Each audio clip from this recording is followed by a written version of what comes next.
That was the first time. Yeah, me too. So I remember the old one. Yeah, I think so. I don't know if I meant to be. Yeah. How are we doing?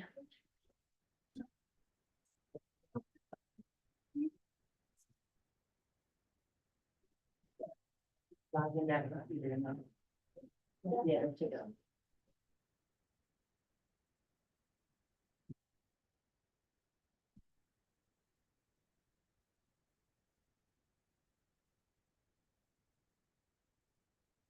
Here's the magazine. If we get someone.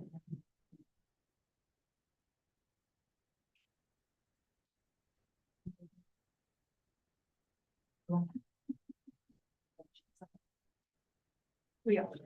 They're gonna be a good presentation. I'm sorry. Oh, when you were there. All right, welcome, everyone. We'll go ahead and call this meeting to order. I want to say thank you for attending and thank you to all of our guests in the audience and on Zoom. Thank you for being with us. We'll go ahead and get started with our land acknowledgement. Dr. Sweetie.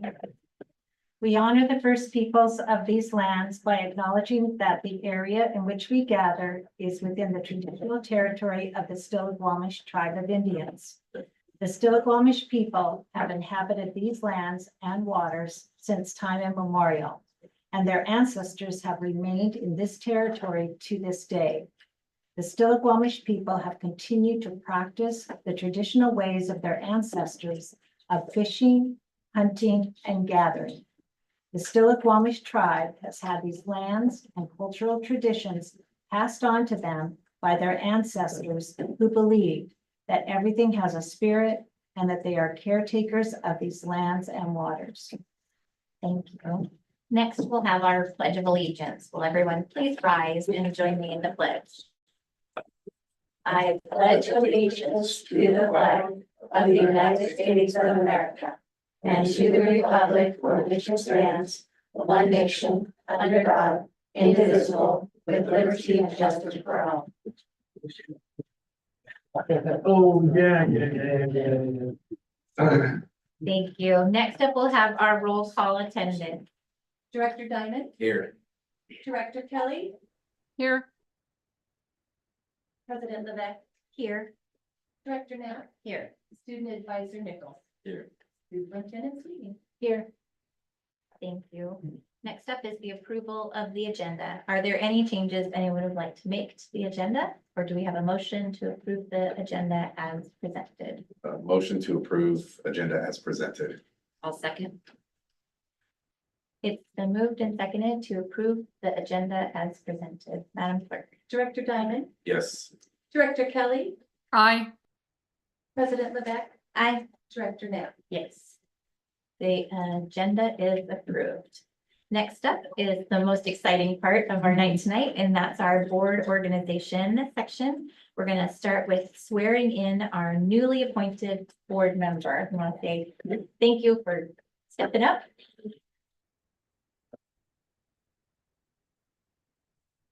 And it's a good photo opportunity. Yes. Okay, we're excited, Nicole Watts. I'm going to swear you in, and you have a copy of that. Raise your right hand. And repeat after me. I, Nicole Watts, do solemnly swear that I will support the Constitution and laws of the United States I, Nicole Watts, do solemnly swear that I will support the Constitution and laws of the United States and the Constitution and laws of the state of Washington and the Constitution and laws of the state of Washington and the provisions of the charter and ordinances of Snohomish County, and the provisions of the charter and ordinances of Snohomish County, and that I will faithfully and impartially perform and discharge the duties of and that I will faithfully and impartially perform and discharge the duties of the office of Director, District Number 3, Arlington School District Number 16, the office of Director, District Number 3, Arlington School District Number 16, until the next school board election in November 2025, according to law, to the best of my ability. until the next school board election in November 2025, according to law, to the best of my ability. Congratulations.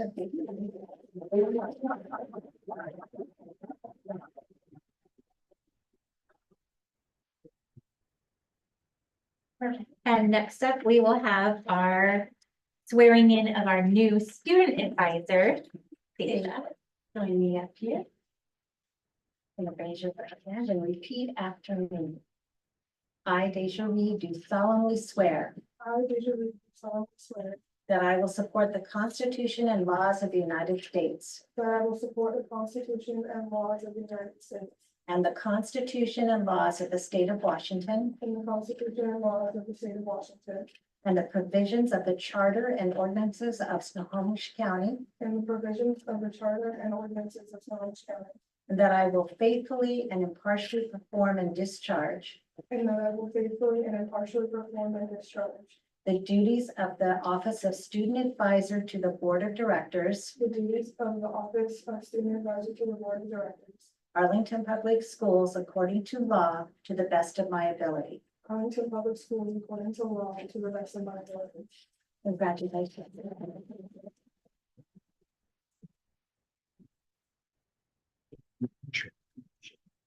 I don't mind. Does anybody have any objections to having a group photo taken really quickly, Dana? You don't even have to sit down. I'm gonna stand up in front of this little owl. Are we gonna go down there or you want us up here? Here would be better so that we can get the owl picture, try to get on the side. It's part of the deal. It is part of the charm. Definitely. The owl's a board member. so- Yeah, that's true.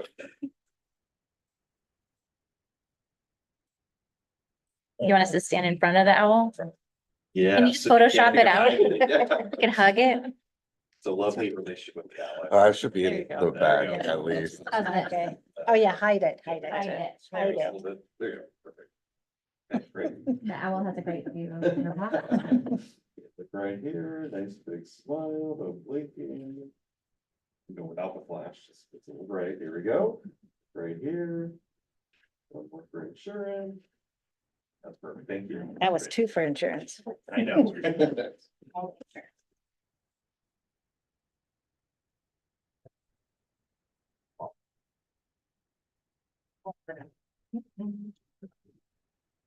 Hey, thank you. Thank you for all the family and friends that came to support our two new board members. We're grateful for their sacrifice and commitment and their service, and also for all of the support that they receive from everyone around them too.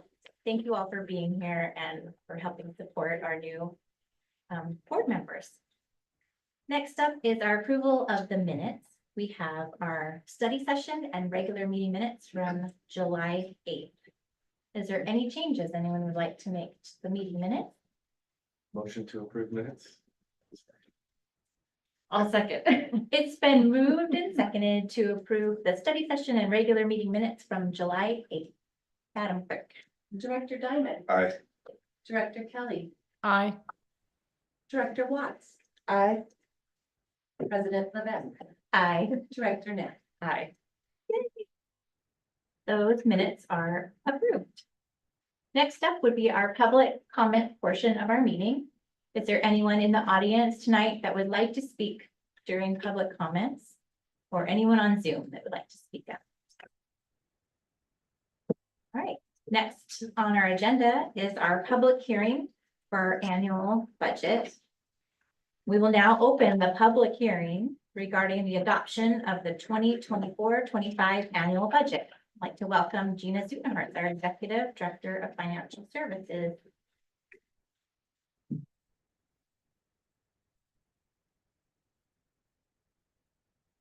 Good evening, Gina. Good evening. Working on getting my screen up for you to be able to see the presentation I have for you today. So we are at that place where we are ready to go through our budget, and the state law requires that school districts hold a budget hearing prior to adopting the annual budget. And the district published a notice stating that the board of directors would hold a public hearing today, August 12th. And that you would be meeting thereafter for the purpose of fixing and adopting the budget for the 24-25 fiscal year. And the notice was published electronically on the district's website and was advertised once per week for 2 consecutive weeks in the local newspaper, just prior to the hearing. And it states that anybody can be heard, come forward at this meeting and to speak for or against or whatever thoughts they have about for the budget and the 4-year budget plan.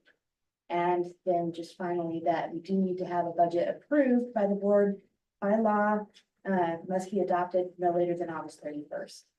So I have attached to the board docs area, you have this presentation, but also we have the F-195, which is the actual budget document.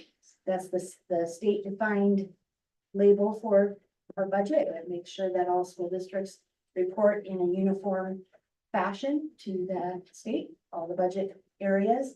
And it's a very long document. So the presentation I have for you will summarize the main factors of the budget for you. And we always come back to this first before we get to talking about all the numbers and things like that, because it's not just about a bunch of numbers. It is what we call vision aligned budgeting that has gone into the makeup of our budget.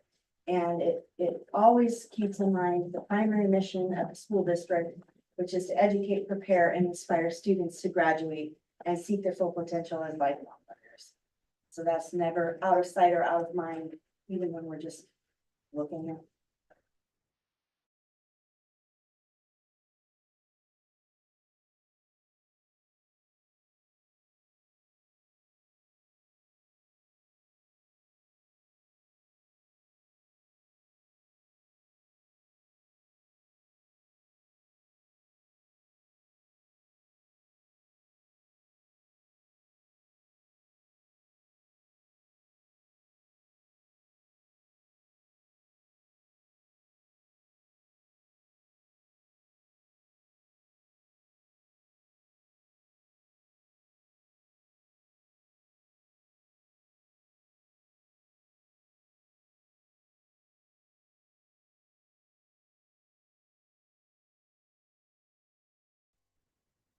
By budget decisions is that we're trying to also make sure that we're maintaining an appropriate level of fund balance to sustain our operations from year to year to year.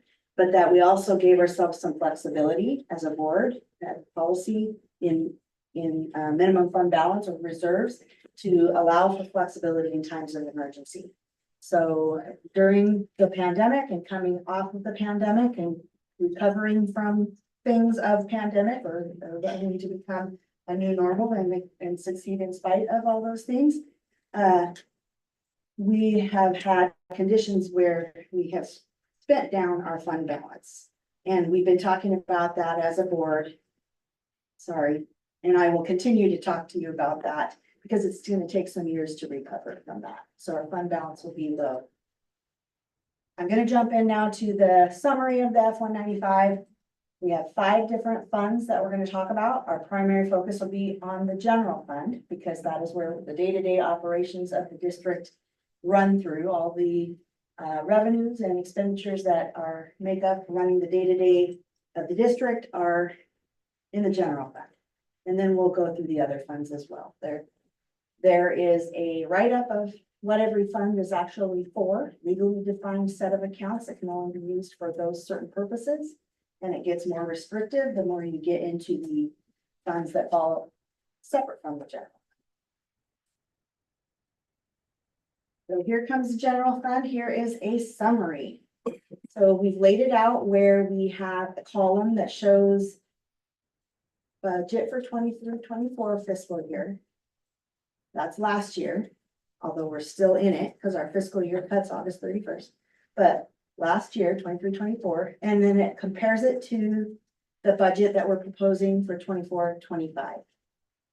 We have a column that shows the difference, an increase or a decrease from one budget to the next, and then a percentage column that puts that in a measure of a percentage change. So you can see our revenues matched up against our expenditures that we're starting with $1 million. We plan to estimate to start the year with about $1 million. Right here. Cursors on there. Revenues about 105 million. Expenditures about 103, almost 104 million. And the key point there is that ending fund balance will be on the increasing trend with this budget that we're proposing. It is still a low fund balance, but we are growing that fund balance. It's going from 1 million to 2.6 million. And then staff counts are also summarized here. We have certificated employees, FTE of about 356. And we have classified employees of about 215. And that's full-time equivalent. That's not necessarily a head count. And then that is, you can see, slight decrease in the certificated staff area.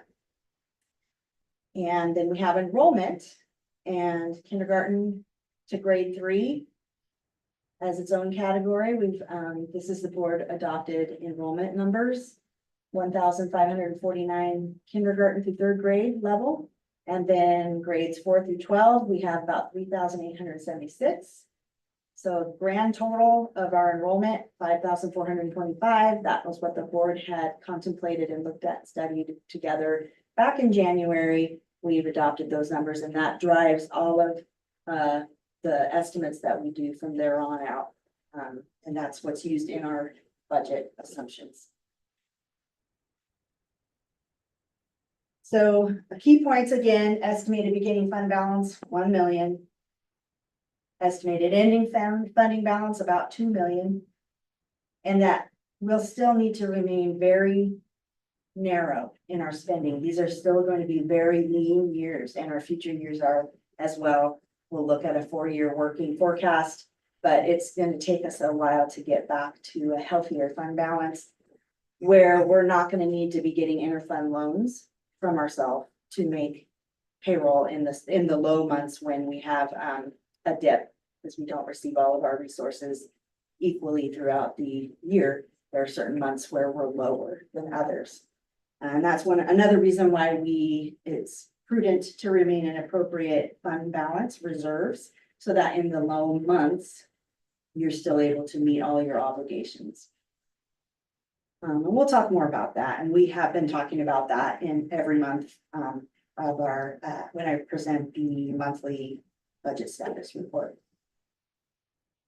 We have our excess levy as part of the budget document. We certify in that budget document what we are going to be certifying later on to the county. This is what goes on the county rolls for our annual levy for general fund for 2025, 13.460 million. And that was what was approved by the voters on the ballot. And we'll certify that to the county in November. Capital fund levy for 2025, 6,334,000. That's what was approved by the voters. And that's what we will certify to the county when the time is right to do that for 2025.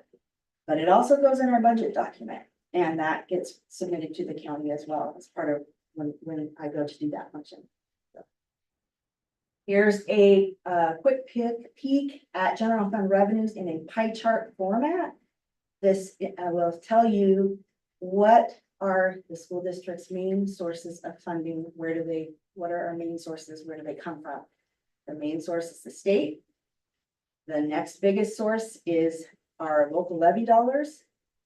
It makes up 11% of our total revenues. And then federal funds are 4% of our total revenues.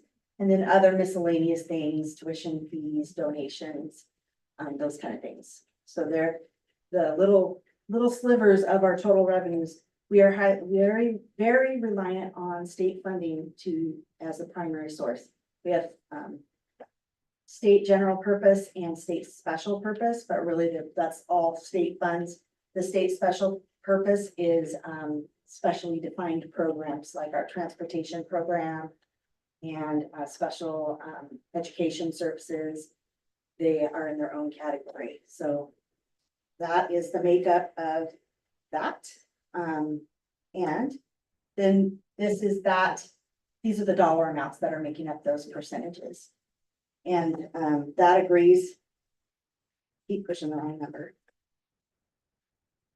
There's the 105 million in revenues right here. There's the summary. And coming back to this spread, there's the 105 million, the green line at the bottom there. And that's showing the dollar amounts of those categories that make up our total revenues. And again, it's the same format. You can see a comparative of what did we budget in 23-24 for that revenue source category? What are we budgeting this year in that revenue source per category? And you can see the biggest increase is in state general, and that is having to do with the state apportionment funding that we received from the state. It's driven by enrollment, but it's also driven by the increases that the state provided in its funding to school districts. Is a normal course roll up of increased cost of living, implicit price inflation, inflationary measures, but the biggest increase will be enrollment. And that also drives the state special purpose as well, the funding. So you see those big increases there. I'm looking here. And then the green line up at the top, local taxes, that is our increase in our levy. So we had a renewal of our levy, but it's a bigger dollar amount. And we will experience about half of the increase of that in 2025. So it's about a $4 million increase, but we will only be able to collect half of that in the fiscal year because they are spread out differently. The county collects over a calendar year, assesses and collects and passes on to us, but we're on a fiscal year that goes September to August. So it's spread out differently. So we will only experience about half of that in next year's budget. And now we'll talk about expenditures. Here's a pie chart of the expenditures laying out what are our major categories of spending. And these are all defined for us, for all school districts by the state of Washington, exactly how we are to code both our revenues and our expenditures so that we can do similar comparatives in these pie charts or anything else. We're all coding things according to how they dictate. The biggest area for spending, 54% of our budget, is just basic regular instruction programs. And then special education and support services are the next two biggest categories. Special education makes up 17% of our total expenditures. Support services is all of the district-wide services that are provided, custodial, transportation, food and nutrition services, all of the business services and human resources, all of the district-wide. We're not necessarily located in a school building, but it's something that's provided in a district office type setting or the like. So support services is 18% of the total budget. And then the smaller slivers, we have career and technical education instruction. That's the red sliver. It's about 4%. Isn't that right? 4%. And then miscellaneous other programs and things like that are making up those different areas. And then here is those numbers in numbers instead of pie chart figure. And so you can see how those are broken out and the increase from one year's budget to the next year's budget. And again, that's gonna be largely due to increases in salaries and increased enrollment that supports that. But mostly that is increases in salaries. And then here is another picture of expenditures. This is by object summary. So the other way is by program within the district, regular instruction, special education, those kind of things. But this is a different way of looking at it. It's also dictated by the state. Our account code strings are about 10 to 15 digits long because of all the different ways that we have to categorize our expenditures. And so you can see that certificated salaries, classified salaries, employee benefits, all of those combined, they actually make up about 86% of our total budget. And then we've got supplies and materials, purchase services, travel's a very minuscule piece of our overall budget, but mainly mileage reimbursement, but also a registrational type when there's professional development for teachers, and if they have any travel costs associated with that, sometimes grants have special trainings that they are sending the teachers to. So that it's just a very small piece of the budget. And then capital outlay, it is not actually 5 million. There's a qualifying note on there, and it was on the revenue side as well, that we do have a $5 million entry there that is to put capacity for the GASB, Governmental Accounting Standards Board accounting entries for lease and subscription-based information technology agreements, SPITA, and these are accounting entries.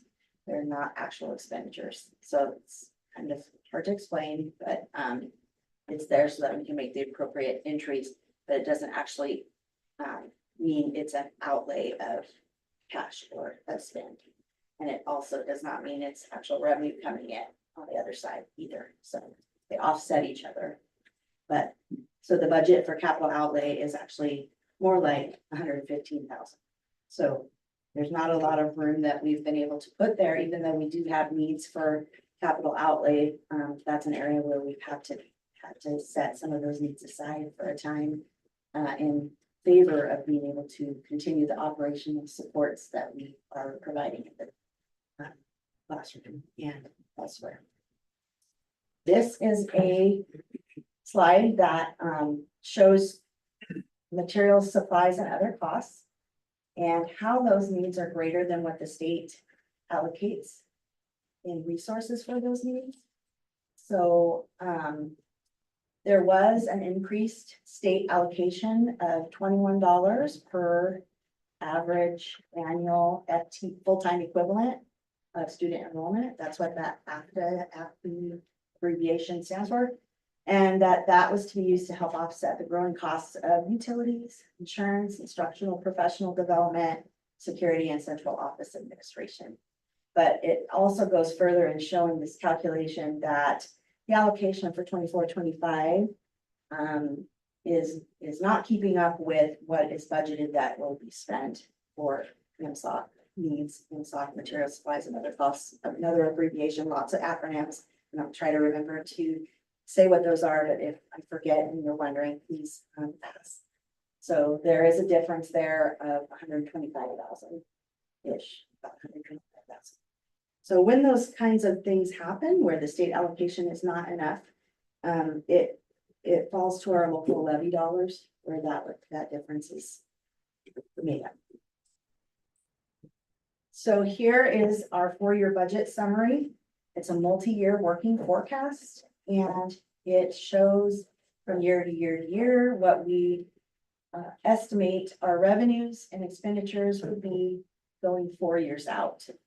It assumes that our enrollment is going to stay pretty level next year, not showing an increase in revenue. And then minor increase in 26-27 and 27-28. And it also shows the regionalization factor is at 16% for certificated staff and 12% for classified staff. And regionalization factor is a part of the state funding model that attempts to provide funds district by district according to property value, to recognize differences in cost of living in property value metrics. It really doesn't make a lot of sense. And districts have been pushing back on that. It's one of the things that was decided during the major change to school state funding that is called Cleary back in 2018-ish was when that came to pass. And we started out with a regionalization factor of, can't remember, 21%, 22, but it stepped down every year. It was part of their design was that they stepped it down. So it may have started at 22%, but then it stepped down to 21% the next year. And then down to 20% the next year and down and down. And now it's stopped. It's not moving, but I still have this as a factor on here so that we remember that where we came from and that is a factor that affects us. And we'll be talking more about that as we learn and share more knowledge about our state funding model all across the board. So the ending fund balance is positive, but not at the amount it should be, and it needs continued commitment to be built to healthier levels. And we will still be coming to you to request authorization for interfund loans needed during the low months of the year. And I'll take a pause before I start talking about other funds. So our next fund on the docket would be Associated Student Body. So I'll go ahead and dive in and we'll have time at the end as well for questions. We have the ASB fund, Associated Student Body Fund. And a primary premise for the ASB funds is that they are student governed and that students are involved in the design of the budget and student approval is required for use of ASB funds. And main funds generated for ASB are from student activities and athletics, student body fees, activity gate receipts, fundraising and donations. And it's used for athletics and activities and clubs and recreational and social and yearbook and all kinds of things. But general fund also supports some of those same activities. So this is the range that we're in for ASB fund. These are developed and grown up. These numbers summarized, but they come from the schools. So Arlington High School, Weston, and the two middle schools are making up the bulk of our ASB fund in Arlington School District. And moving to the next fund, our debt service fund.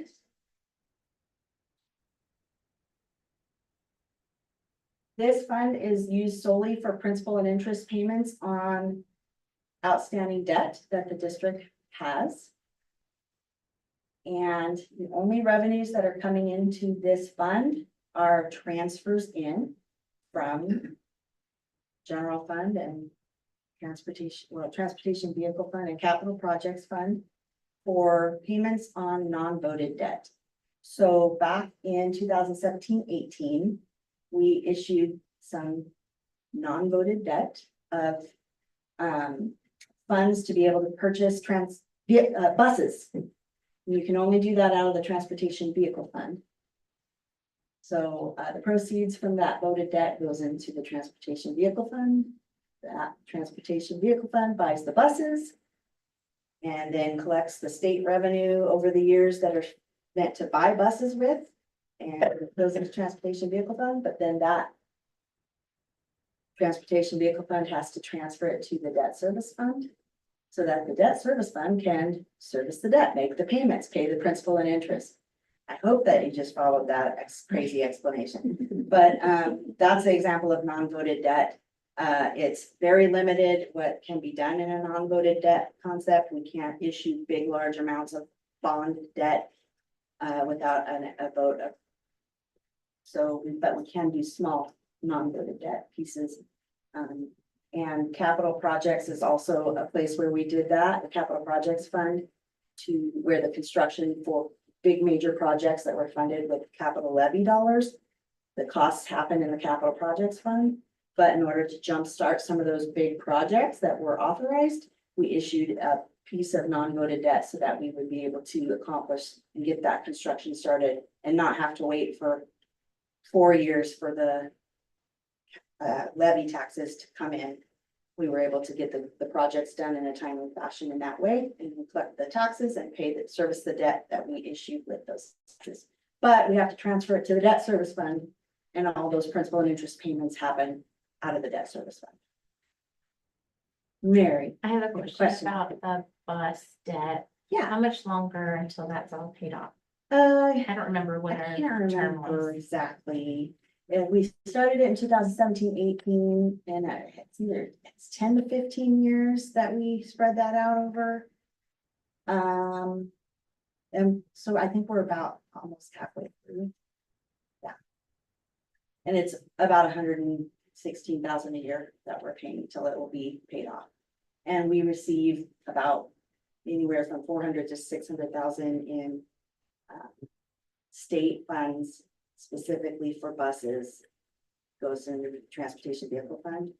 That money is what is paying back that debt transfer. So very confusing, I'm sorry, but you guys look like you're following. So that is the debt service fund. And we'll talk about our capital projects fund next. This is the area where we administer the long-term school construction and repair needs. So any resources that are in here are not able to be used for regular operations. So we are not able to pay for teachers' salaries using capital projects funds. So sometimes people may think or look at an overall broad view of our budget and think, well, you have a lot of funds in capital projects, just use that to do what you need to do in general fund, operational day-to-day costs, and you can't do that. It's not allowed. It's a completely restricted fund. All of the funds that are in that capital projects fund are restricted to capital projects fund defined things. So here is a look at our capital projects summary. The main source of revenue in there is from capital levy taxes. And we are spending those for expenditures as described in the capital levy for projects that were defined in the capital levy. The main things happening right now: President's Elementary roof and building upgrades, Pioneer Elementary roof and building upgrades. And then we'll have that transfer out to the debt service fund. That's a big part of the annual budget in capital projects now, is servicing the debt. So about 4.6 million to make interest and principal payments. And we have a small transfer out to general fund, from capital to general. And this is a unique thing. It's another accounting thing, but it's required by the state. Some of the ongoing software subscription costs that were part of a capital levy project. The first year, they can be paid for out of the project funds, out of capital projects, for the getting the project done and started. But ongoing costs of those subscriptions, they have to be paid through the general fund. The capital projects can transfer funds in there to take care of those ongoing subscriptions.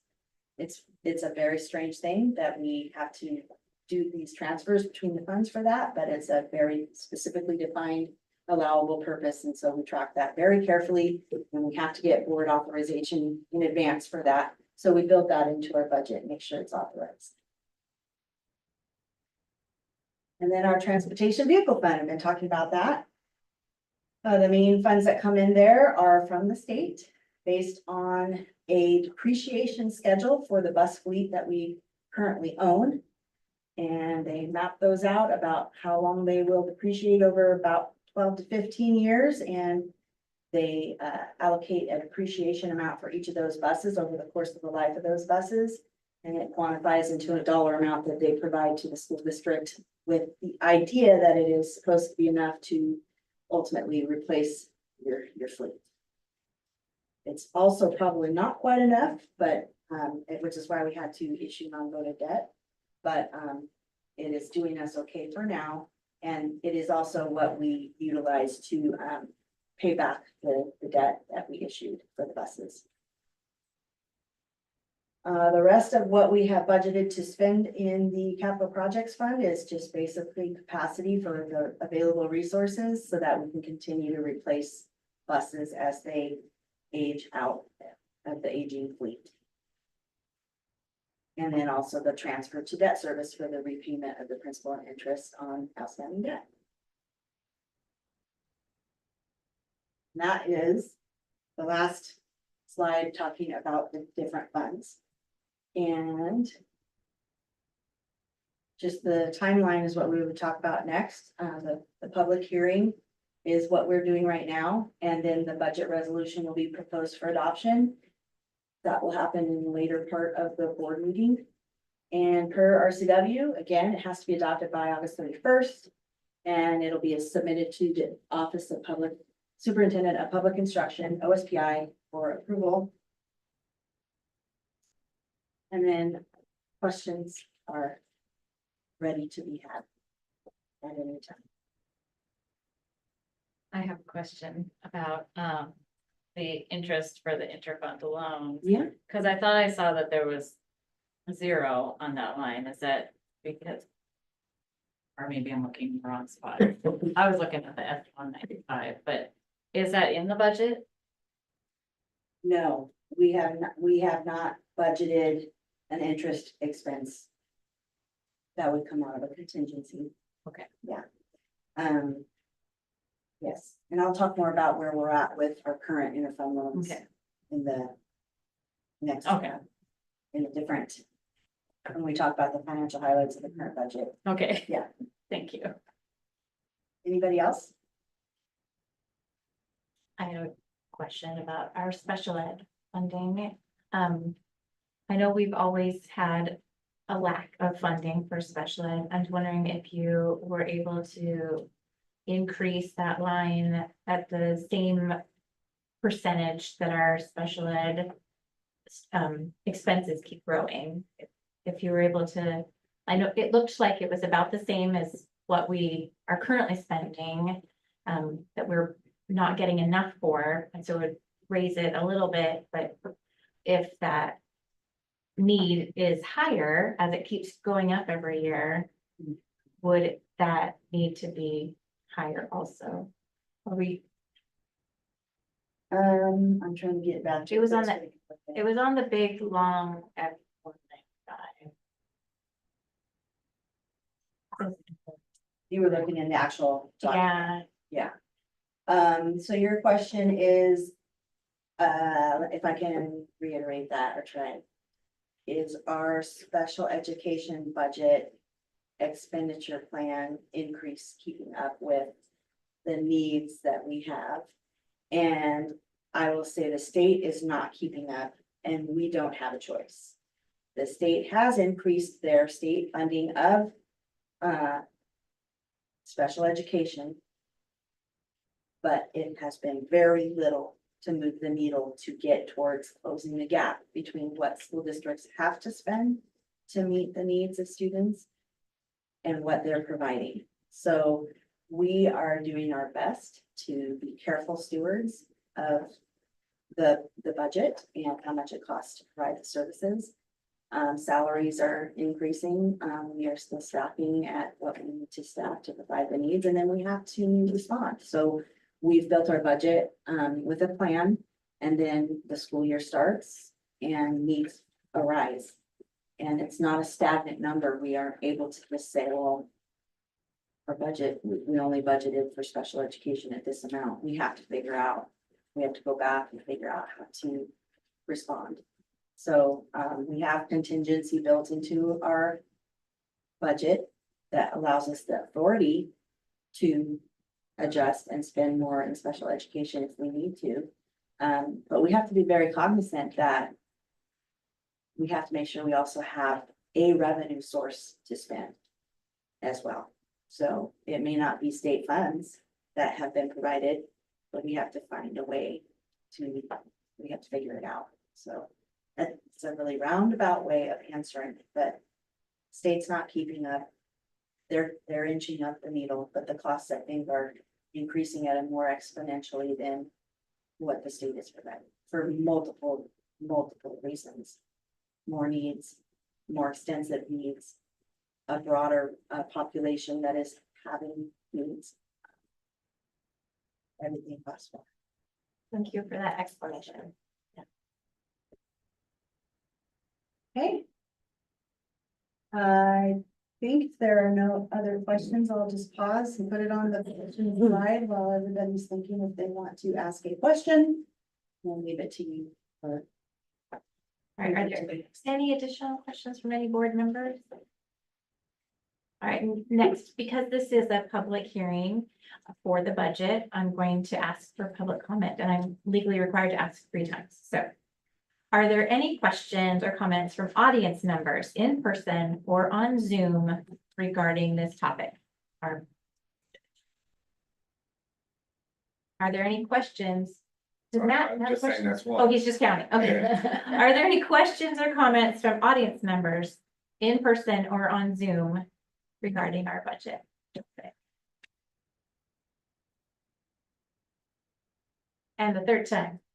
Beetlejuice, Beetlejuice. Are there any questions or comments from audience members in person or on Zoom regarding this topic? All right, since there are no questions, I declare the public hearing closed and approval of our 24-25 annual budget is on the agenda tonight for board approval under new business. Thank you, Gina. Thank you. I think I'll stay up here because. You can stay right there. The next on our agenda is our consent agenda. It includes our budget reports, our personnel report, our payroll report, warrants, an overnight trip for AHS football, and a resolution 2412 authorization of interest accounts and change funds. Is there any item on that consent agenda that anyone would like to pull for further discussion? A separate vote, or do we have a motion to approve the consent agenda as presented? I'll make a motion to approve the consent agenda. I second. It's been moved and seconded to approve the consent agenda. Madam Clerk. Director Diamond, Yes. Director Kelly, Aye. Director Watts, Aye. President Levesque, Aye. Director Nat. Aye. Thank you. Our consent agenda is approved. And next up is our report of donations approved by our superintendent for July. I'm happy to report that we had a donation in July from the SVLC Parent Club. And it's for a basketball hoop. And it was $2,458.38. And I was going to show you a picture, but I'll try to describe where it's going to be. It's right, if you've been there before in the playground area, the center, it'll be off to the west side of that. Am I right, Brian Lewis? Yes. Okay. But it'll be very nice. We were pondering, we wouldn't want it out by the road because of traffic. And so they'll put it out there. So it'd be awesome. That's great. Thank you. How wonderful. We have some really great parent club volunteers too. Next up is our resolution 2411, our 2024-25 Arlington School District number 16 annual budget. We heard all about this. This is also a student advisory vote, so we want our student advisors to weigh in with their advisory vote. Is there anything else you would like to share with us, Gina? I'm assuming Just no. welcome to our student advisor, Deja, and welcome to our new board member. Oh, nice to meet you. Nice to meet you. All right, so you guys heard all about the budget. Do you have any additional questions about the budget for next year? No additional questions from me. I just know how hard the Arlington School District works to put this together. Thank you, Gina. And how much work goes in behind the scenes. I've been able to watch you guys from a distance the past year, so I'm very grateful for the school district and all they do for us. So no further questions at this time. Thank you. Any questions for you, Deja? I know it's a lot of new information. I don't have any additional questions at this time. So we'll go ahead and ask our student advisors to give us their advisory vote. If you had to pick yes or no, what would you say for approving our annual budget? Deja? Yes. Nathan? You approve. All right, and next we'll have our board members possibly make a motion. I was gonna say, do we have the motion? Yeah, A motion to approve the 24-25 budget. I'll second. it's been moved by Director Diamond and seconded by Director Nat to approve resolution 2411, the 2024-25 Arlington School District number 16 annual budget as presented. Madam Clerk. Director Diamond, Yay. Director Kelly, Aye. Director Watts, Aye. President Levesque. Aye. Director Nat. Aye. Thank you. The budget resolution is approved. Thank you, Gina, for that very detailed explanation. I think you covered every single acronym. I didn't hear any. Trying to do a better job, especially with. I thought it would be a great way to raise money is if we charge everybody $5 every time they use an acronym. I thought that'd be a great way to balance our budget, but. Next up, we'll have our financial highlights of our current budget. And Gina. Yes, so, this is a window into where we're at as of the month of July. We've closed out the month of July. And so the budget status report is in the consent agenda. And so there are lots of details in there. And board members and anyone in our public is able to look at those and go over those and have any kind of questions they would like. But this is the spot where I'm actually speaking with you rather than consent agenda to talk about some of the financial highlights. Oh, and I'm sorry, it's as of June, not July, getting ahead of myself, so June. And we always are talking first about our financial health of our district, noting some of our big financial positives, our levy, our capital levy, our enrollment is up. We've had some unique funding come through for ourselves, safety net and transportation, safety net for special education. We've had some slight increases from the state legislature that have helped us in current year, as well as will be helping us for 24-25 positives. And you'll hear me reiterate these every month and it gets to be redundant, but it's to help us all remember and have some of those high points. And as well as our community, first time listeners, some of those high points. So our financial challenges, state funding gaps. We talked about special education being a funding gap there, but our food nutrition services and our bus services is another area where they're not quite right on. We've made budget reductions for 23-24. That's the year we're just finishing up or getting close to being done with. And we're working to recover from a declining fund balance, and it's really tough. We are still dealing with impacts of the pandemic, as well as it seems like that's already feels like a long time ago. It's not. It's still here and with us, and we're still recovering from those things. Planning for another 2.8 million of budget reductions or savings or increased revenues combination. That's what was built into the budget that you just looked at and just approved for next year. And our bond to rebuild post didn't pass with the required 60% majority. But never fear, capital levy for that purpose is being proposed in November. And it does not require 60% majority. And then just reminding everyone, before we look at the slide that shows our fund balance condition, it's a trend slide, it's gonna show multiple years, month to month up against each other. These are the conditions that we have around our fund balance as to why we are where we're at with a lower fund balance. And our pandemic induced federal and state aid were ceasing. Our enrollment was recovering at more slowly than hoped. We lost around 450 students in our overall total during those pandemic years. And we've regained many of that, but we're not quite back to the level we were before the pandemic. And that drives our funding. And the district continued to provide higher levels of services and staffing during the pandemic. It was required by some of the situations of the pandemic, but then it's still been needed as our students, more adults and smaller class sizes during recovery, or as we continue to try to achieve the leaps and bounds. So our board directed our fund balance could be used as a rainy day one-time funds to continue mitigating the impacts of accelerated learning. And even as costs were rising, rather than a massive reduction during 22-23. We had a very high fund balance that was higher than what would be necessary for minimum reserves. And so we estimated using roughly half of those reserves by the end of 22-23, which we did.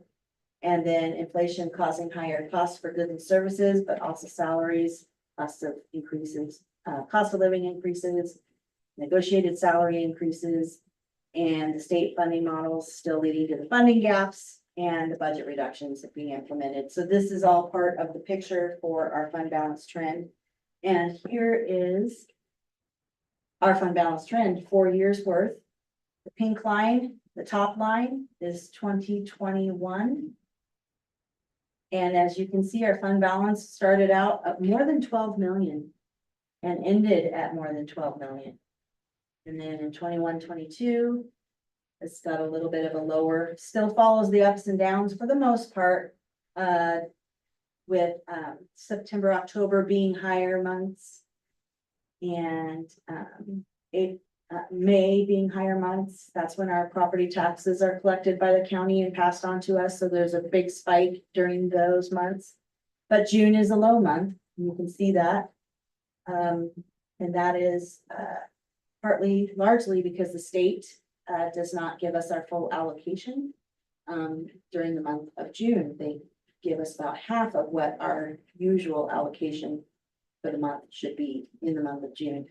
And so that creates hardships for districts. And that's also why you see that low point for us in June for every year.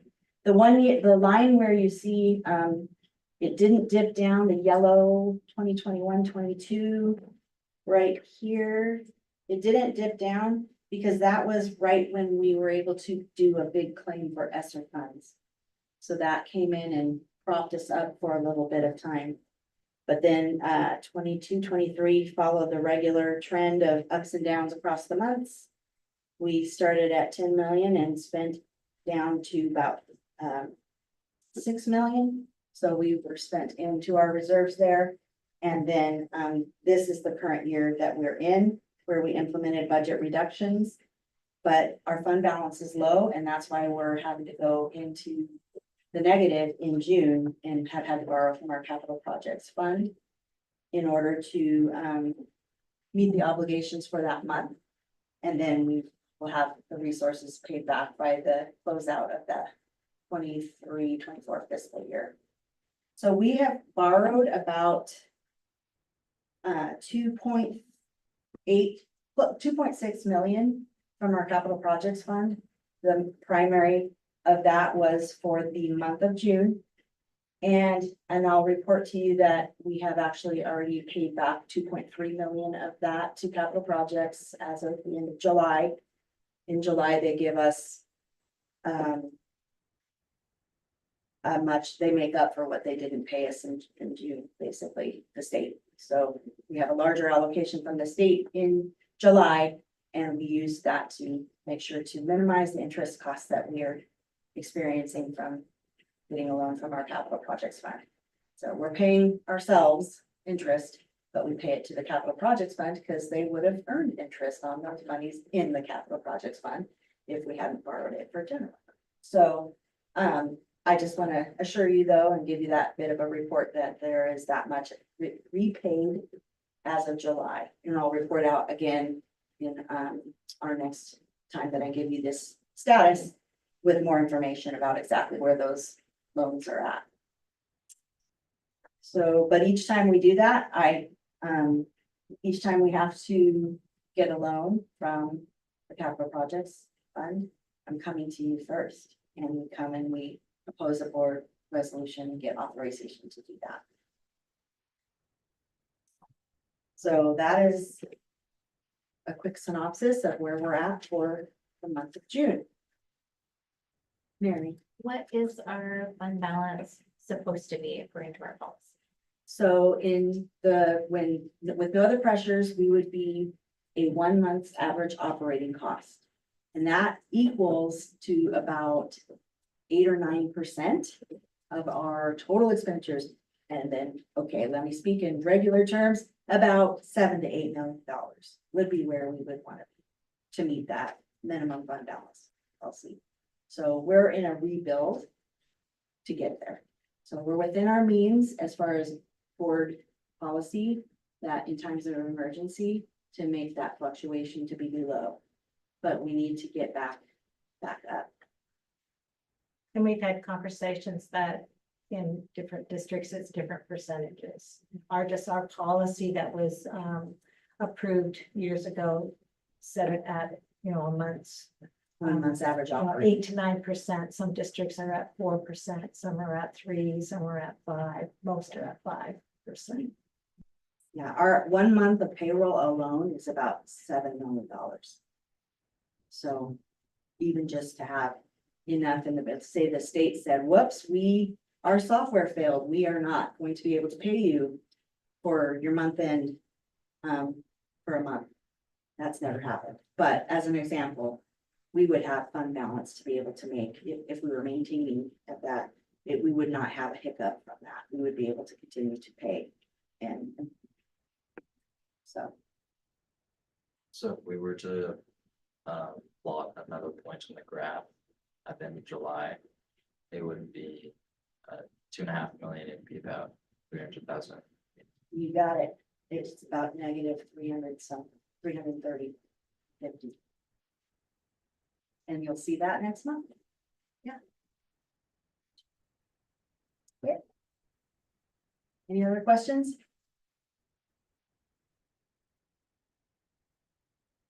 All right, thank you, Gina, for that very detailed report and the scary slide. All right, next up is our Highway 530 site sale update. And we would like to welcome Brian Lewis, our Executive Director of Operations. Good evening, Brian. Good evening.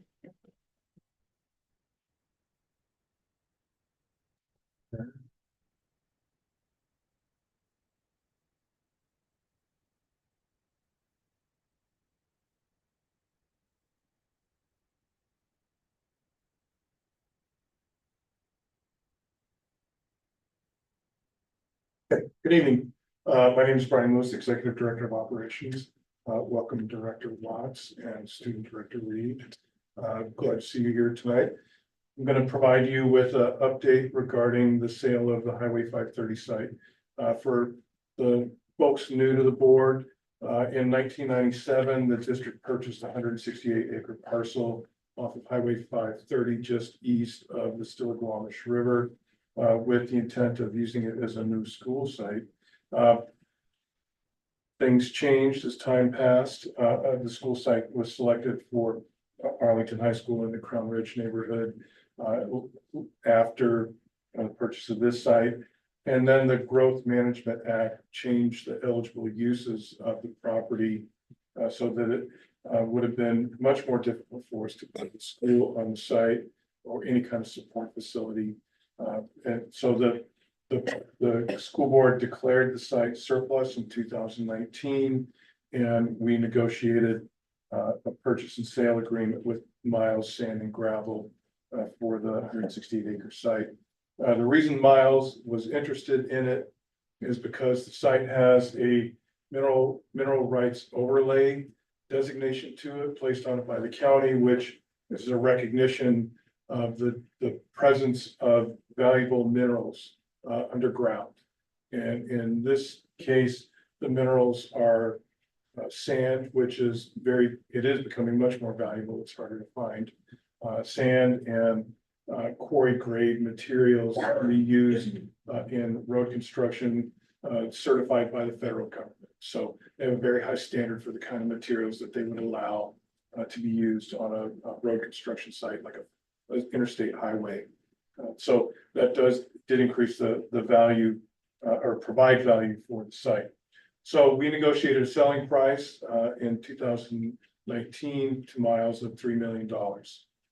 First event to flow from that was a deposit into an escrow account, signifying Miles' commitment to purchase the property with a series of permit contingencies built into the agreement. If Miles were to default on the purchase, then we would that $75,000 would accrue to our favor. So the purchase and sale agreement provides for a number of contingency periods for Miles to acquire a conditional use permit to mine the site and for the issuance by the Department of Natural Resources of the state of Washington for a surface mine reclamation permit.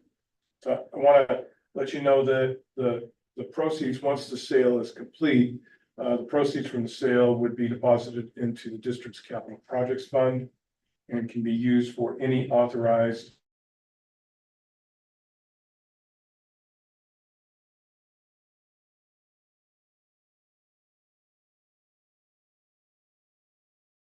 there's 4 distinct contingency periods. They're ranging or up to 1 year each with anniversary dates on November 30th of each year of the contingency period.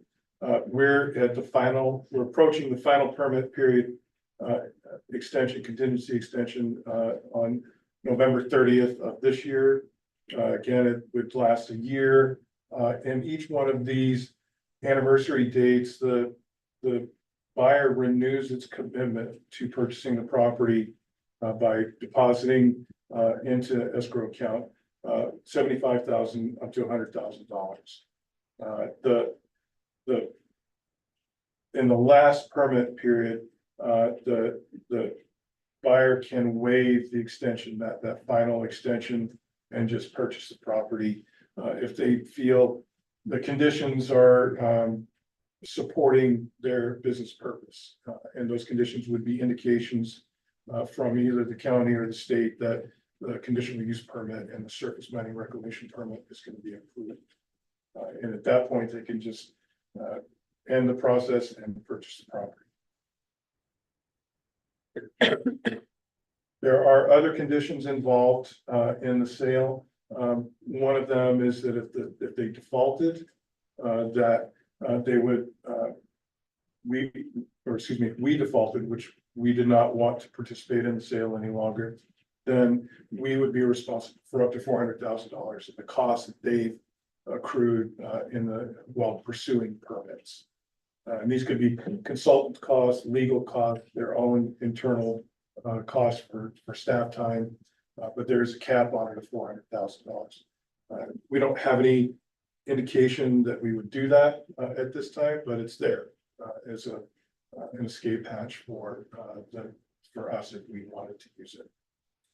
There is a clause that requires that once we do have a permit from the county, once the buyer has a permit from the county, is that we would reevaluate the conditions of the permit to see if there was a reduction in the area of mineable space that the buyer ultimately would have access to. And if there is a decrease of more than 15% in the volume of materials that they could mine, then we would renegotiate the selling price. That selling price has a floor of 90% of the original negotiated selling price. That would be $2.7 million. If we go through this process, we don't have any indication that that's going to happen right now. And the current estimated volume of materials on the site is 6.7 million tons. So a large quantity of materials available for mining there. What's happened since I last updated you in October of last year? In June, there was an issue with the State Department of Transportation allowing access to Highway 530 from the site. If there is another access onto Arlington Heights Road, that would have made it much more difficult for the mining operation to continue, much more disruptive for the community around it. The state ultimately agreed to issue permits to the mining company to access Highway 530 for their business purposes. In September, Miles tells us that they anticipate receiving a completeness letter from Snohomish County, which indicates that the application for the conditional use permit is complete, and they're going to continue to process it. Once that is issued, once that conditional use permit is issued by the county, then the State Department of Natural Resources begins the process of reviewing the application in anticipation of issuing a surface mining permit to Miles. So that's where we are. You have to answer any question you might have, we'll record them and get an answer to you later.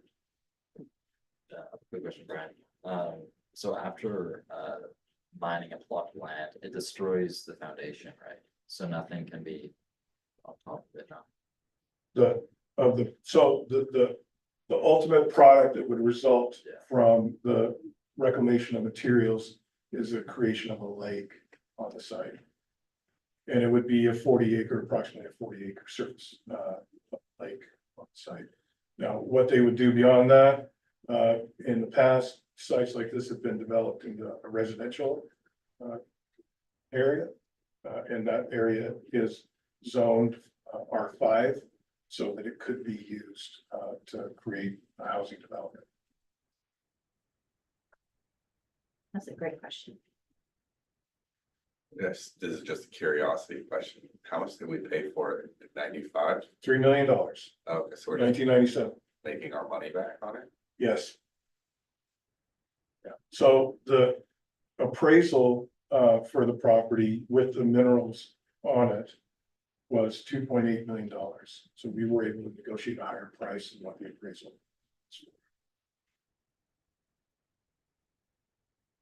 And what's on that property right now? So just cows? Pasture land. Mm. There are some structures on it. There is a house, and some farm structures like barns.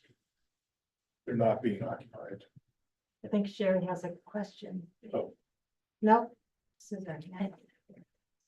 Oh. I got it. You see that when I saw that. Sorry. Right, thank you for the update. Will we get another update next year about this time with some? Because how long does If not that earlier. currently take for the Department of Natural Resources? Well, so 24 is the last year in the contingency, permitting. Permit contingency period, so we should, it's gonna be time for action in November of 25. Seller's gonna have, or the buyer's gonna have to make a decision if they haven't acquired the permit yet. And that could be that they re-engage negotiations with us to extend it by another year, or it could be that they decide to make the purchase. Or default. Those are the options that are out there. Thank you for the update. Next up is our first reading of our board policy 2090 program evaluation. And we'd like to welcome Carrie Henderson Burke, our Executive Director of Teaching and Learning. And then we'll do Eric after that. Let's read. One at a time. All right, so this policy revision really a slight rearrangement and some updating to the wording, no substantive changes. It's still highlights the importance of analyzing our instructional program, looking at assessment data, and just restating that some survey information requires parent information, and of course, we don't keep secrets. So if a parent would like to see any of our assessments, they have a right to do so.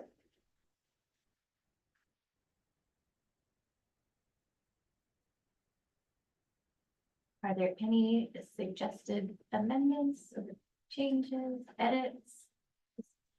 This is a great time to bring those up. It is. None, I don't hear any. Okay. Thank you, Carrie, for bringing this to our attention. Brevity is the soul of it. Thank you.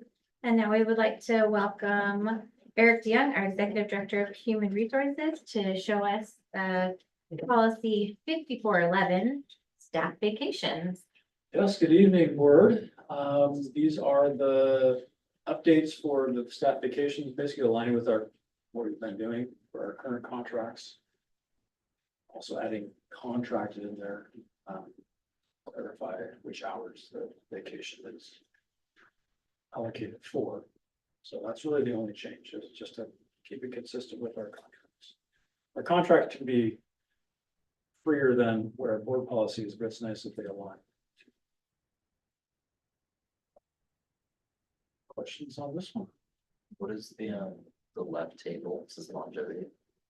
So that's how many years they've been in our district, how many years they've worked. Yeah. So it steps up after they've reached certain years of service. Yeah. And this is all negotiated through contracts. Okay. Yep. So- Bargaining agreements. Yeah. Okay. Any suggested changes from any member of the board? All right, then. Thank you, Okay, Eric, yep. for bringing this to our attention. We will, Yep. we will vote on that at the next meeting. Next up is our second reading and adoption of board policy 5005, employment and volunteers disclosures, certification requirements, assurances, and approval. I don't think we had any changes to suggest. for No, I this don't think we one. did. This is the one that, because the new law regarding, drug testing and cannabis and non-psycho something. The testing, and so there's certain things you can't hold an employee yes, to task for, and not hire them based on, there are certain things you can. So it just references the law and what we do. And we don't do a lot of pre-employment drug testing anyway, but we do still test for things like transportation. If someone gets in an accident, there's mandatory testing. So there's certain things we still have to do, and it doesn't really change much of our practice.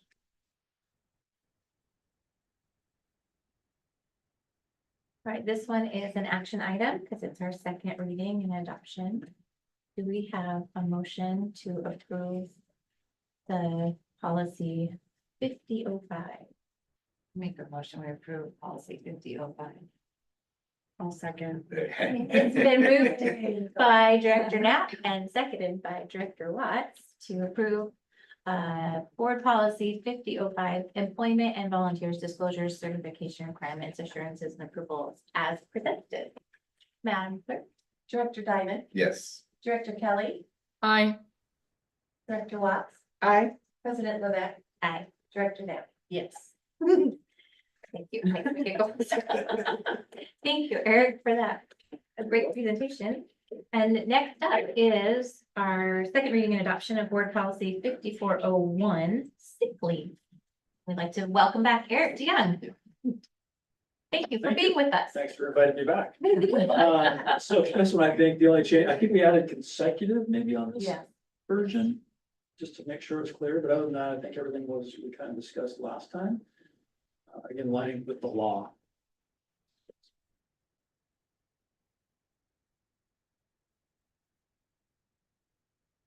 Any questions, changes, suggestions?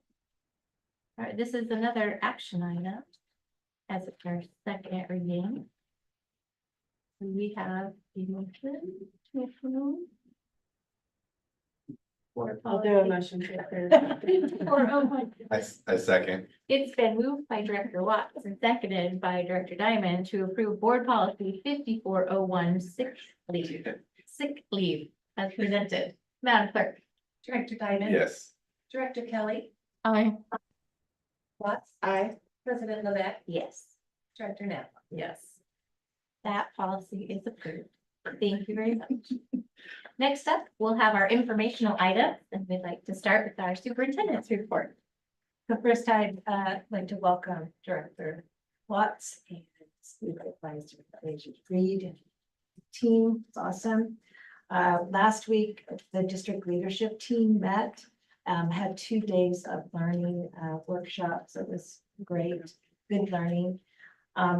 As we're getting ready to open up schools, I think if you've been around, you've seen different projects happening. And for example, at Pioneer, there's painting of the building, there's roofing, there was some damage that's now been fixed and it's all been restored from rain that happened in July that was heavy and it beat through and got that fixed. Thank you, Executive Director Brian Lewis and team.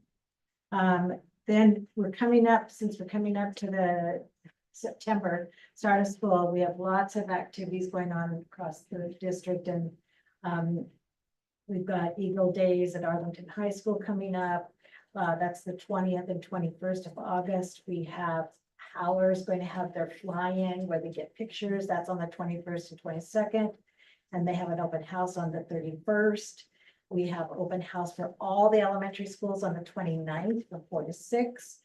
And let's see, and Weston and Still-Squamish, they are having some activities and their first day will be the 4th, or the first day of school is the 4th. But we have a lot of activities. This Saturday, we will have there's a resource fair at President's and we're planning to be there and I mean, just sharing information about the school district, and there'll be lots of different organizations from the community that are going to be supporting students by providing backpacks and school supplies and things like that. So lots of good things happening there. So that's what I have to report. Thank you very much for sharing. We're excited for school start. Next up, we'll have our legislative update and discussion. Carrie, do you have anything to share with us yet? I do not have much. I know there was, Marissa has her monthly meetings for the ledge reps on Tuesdays. I was on vacation, so darn, I missed that last one. But yeah, I'm just looking at the calendar for gearing up for our it is called the WASDA General Assembly, coming up on the 20th and 21st of September. So I'm just kind of looking forward to that. They're collecting that soon, and then we'll have, gosh, I think it's 160, something that we consider. I'll come to you all with what your ideas are on paring that down. And I think in talking with Dr. Sweeting, we're really lining up well with what the superintendents, I know you're part of WASA, Dr. Sweeting. And so just really keeping our priorities similar. I think really top of mind is the special ed funding. And one thing that reminded me, I think Mary, you brought this up, was you were talking about possible increased enrollment, but the other flip side that's beneficial when it comes to monies coming to us. But if those students or a portion of those students require special ed funding, that's and if it's not where we need it to be, that can be kind of a double-edged sword. So it's interesting. I hadn't really thought about incoming students, but then what resources they might require. So always something in our mind. And in talking to some of our legislative representatives in Olympia, special ed is very much on their mind as well. So we'll see. I'm just looking forward to kind of pushing the needle, moving that needle on funding in general, because McCleary continues not to meet the needs of the districts. So we'll see where that leads. But other than that, it's pretty quiet so far. So look forward to a couple weeks out and see what we hear from WASDA, and then putting our priorities together and be a unified body and talking about that agenda as we go ready for November for our conference. So all is good. You, Director Kelly. Next up is our comments from board members. This is the time to share information or just kind of an update on what's going on with your position, or any questions you might have. So we'd like to start with our student advisors. And Nathan, would you like to start us off with the comment? I'll let you. Well, I've done a lot of reflecting, and I've realized this is my last summer before senior year. So a lot of excited and nervous energy. But I'm grateful, and I'm looking forward to kind of a new start to the next chapter of my life. I'm looking forward to applying for colleges, seeing where that goes. I also want to congratulate Deja and Ms. Nicole on joining us. I'm very glad that you're here with us. I'm looking forward to getting to know both of you very well. Yeah, that's all there is. Thank you, Nathan. Very well said. Deja, would you like to share anything with us? I would just like to say I'm really excited to have this position to be able to be a student voice on the board. And I think it's a really great opportunity. I'm also glad that it's 2 years, and I'll be able to sort of mentor the next junior that's going to come up. I'm very excited to see where this takes me. Thanks for sharing. Director Kelly, anything else you'd like to share? Not too much, just kind of getting myself into gear. I'll be switching gears this year. I'll be taking on first grade. So again, kind of like Nathan, like kind of excited and nervous at the same time, but I'm looking forward to the change. That'll be good. Yeah, thank you. Director Knapp, anything you'd like to share tonight? Still kind of in summer brain, but feels good to be back here, and welcome to Director Watts and to Deja. It's so nice to, it's a really exciting night, and I don't know, we're just at my house trying to hold on to the last little bits of summer. So, but we'll see you guys all next week. Director Diamond, anything you'd like to share? No, welcome to both of you. Excited to have you both here. Not ready for school to start. But, yeah, here we go, I guess. Yeah, no, I'm. Yeah, not ready.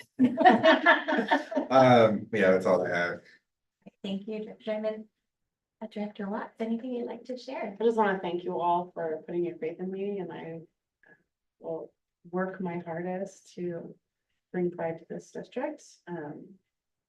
I'm bitterly sweet waiting for school to start with these seniors growing up and leaving, but ready for the cross country season to start.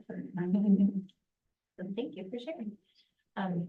This is the first year in a very long time. I only have one kid in school. It hasn't happened since 2000. We're very excited to just have one kid in school and so much simpler and easy.